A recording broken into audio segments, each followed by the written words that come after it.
Let us begin, not with a beginning, because beginnings can be so difficult to pinpoint.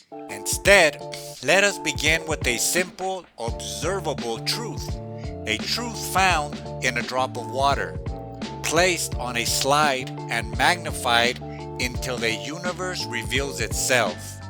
Consider a single living cell.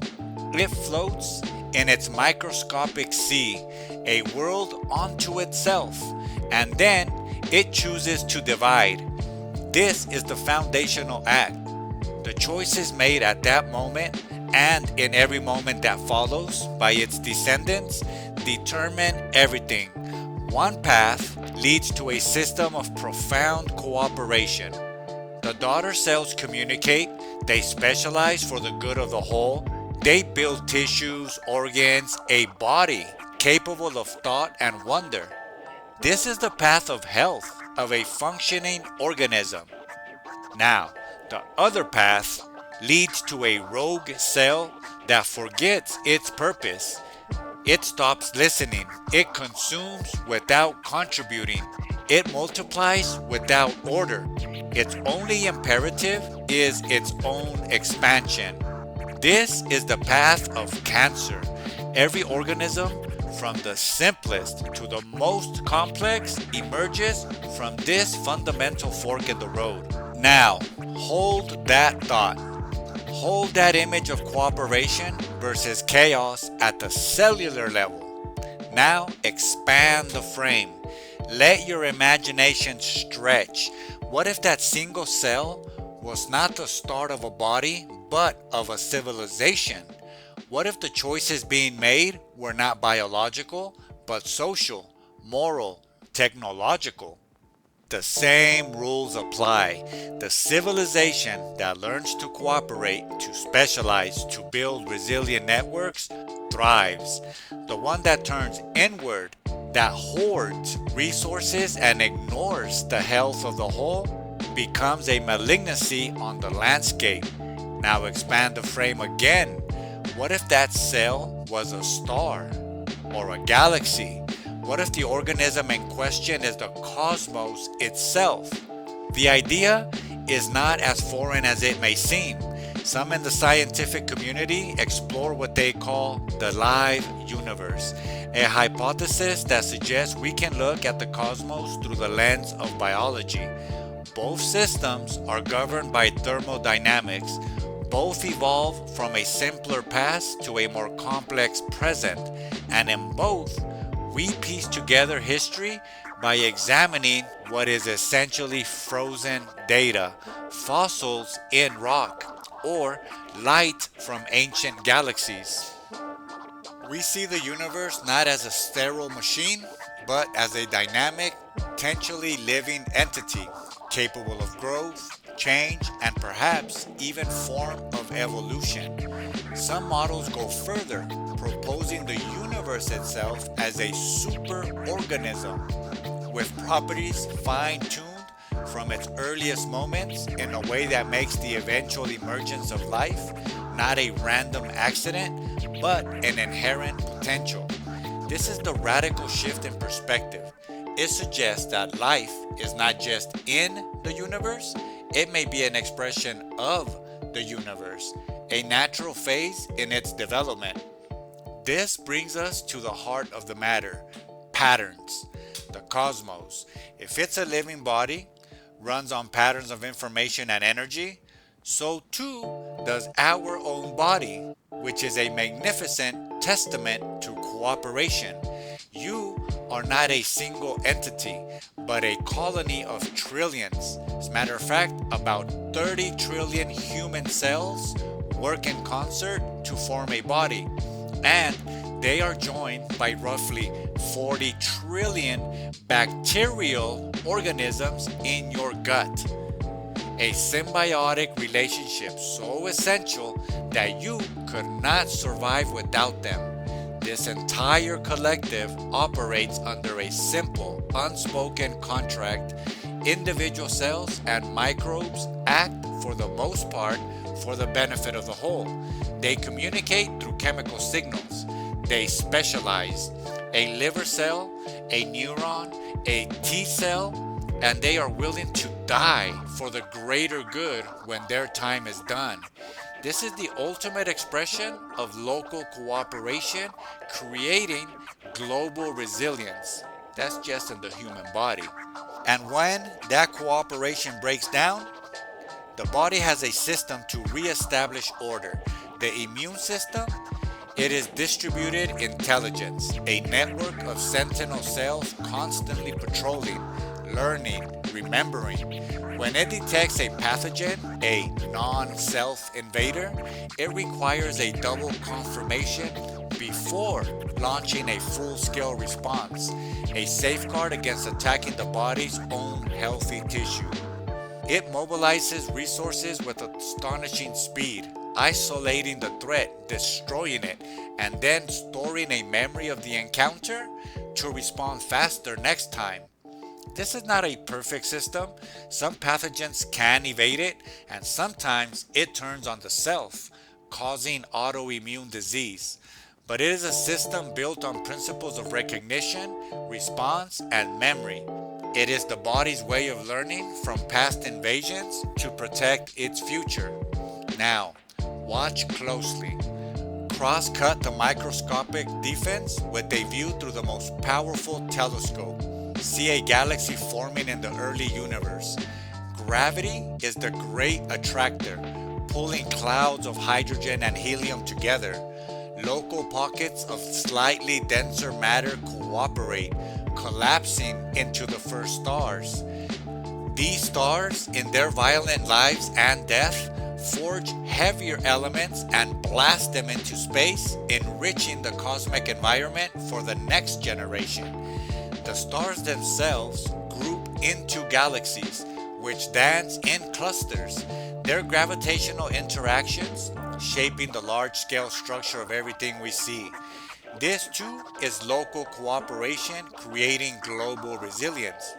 A stable galaxy is a cooperative system, a black hole that consumes without end, growing beyond all proportion.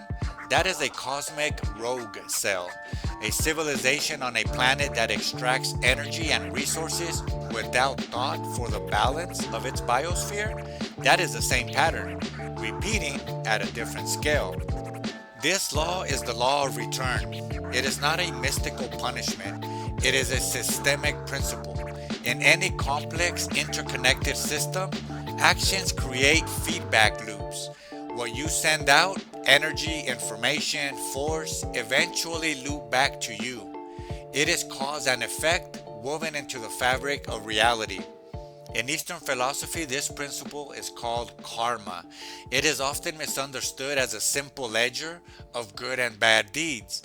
But at its core, karma is about patterns.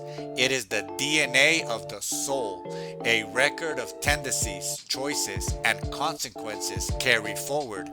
Just as your physical body carries a genetic code that influences your form and function, your journey, whether as a person or perhaps as a star, may carry a karmic code, a blueprint of inherited patterns. The goal is not to be punished by this code, but to learn from it, to see the repeating loops, the karmic spirals, and to choose consciously to break the cycle that leads to suffering and to reinforce the cycle that leads to harmony. Here then is a threshold of understanding.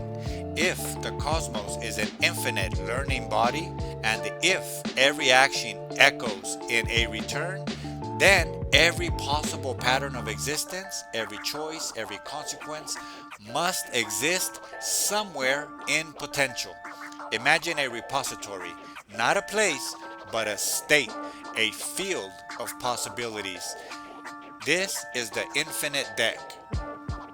The deck is not a stack of cards with pictures.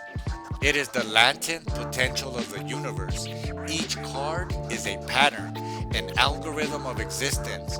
One card holds the pattern of symbiosis, the cooperative dance of mitochondria and cell. Another card holds the pattern of gravity harmony, the stable orbit of planets.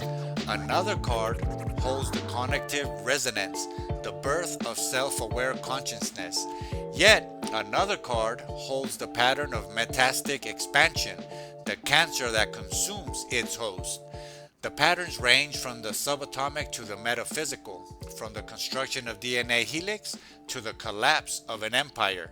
We do not consciously draw from this deck, rather, our state of being, the sum total of our accumulated patterns, our personal or collective karmic code, resonates within certain cards and brings their potential into our reality.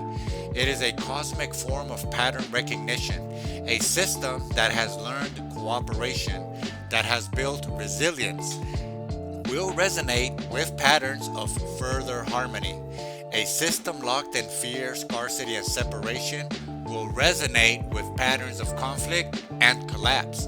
The deck responds to what you are, not what you wish. It is the ultimate mirror. This is why the past seems to repeat in our lives and in our history.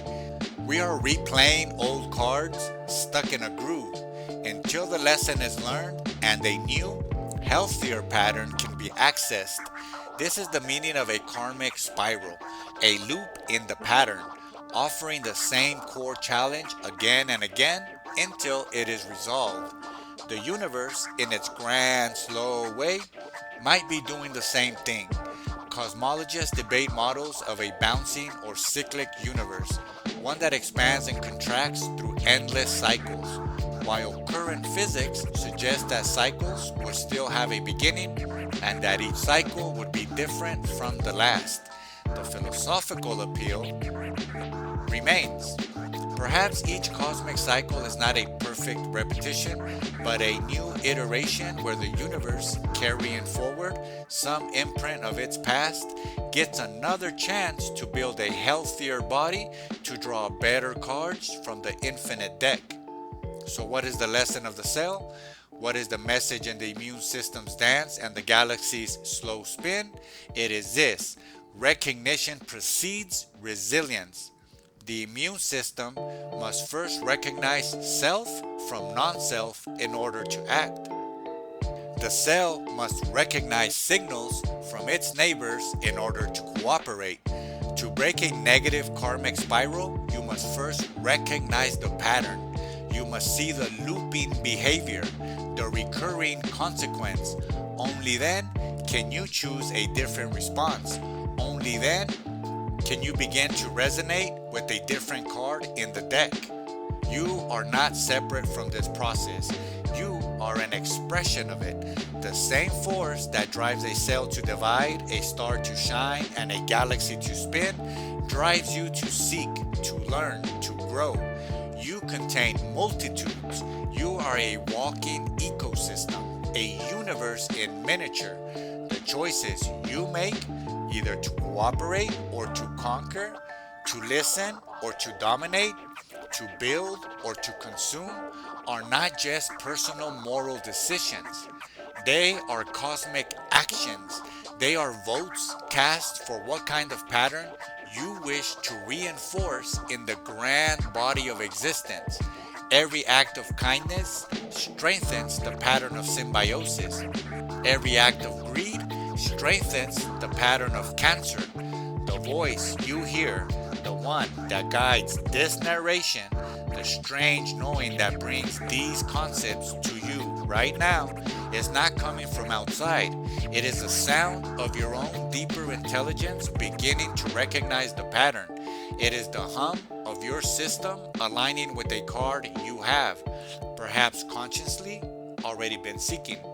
The card of awakening, the card that allows you to see the deck of cards itself. Do not question why this knowledge finds you. Trust that it arrives for a reason your conscious mind cannot see yet. With full and complete trust, follow the path that illuminates in front of you. Pay attention to what comes next, for the next card you draw is never an accident. It is always a reflection and always an invitation. The first card has been revealed. The game is already in play. You are not just a player.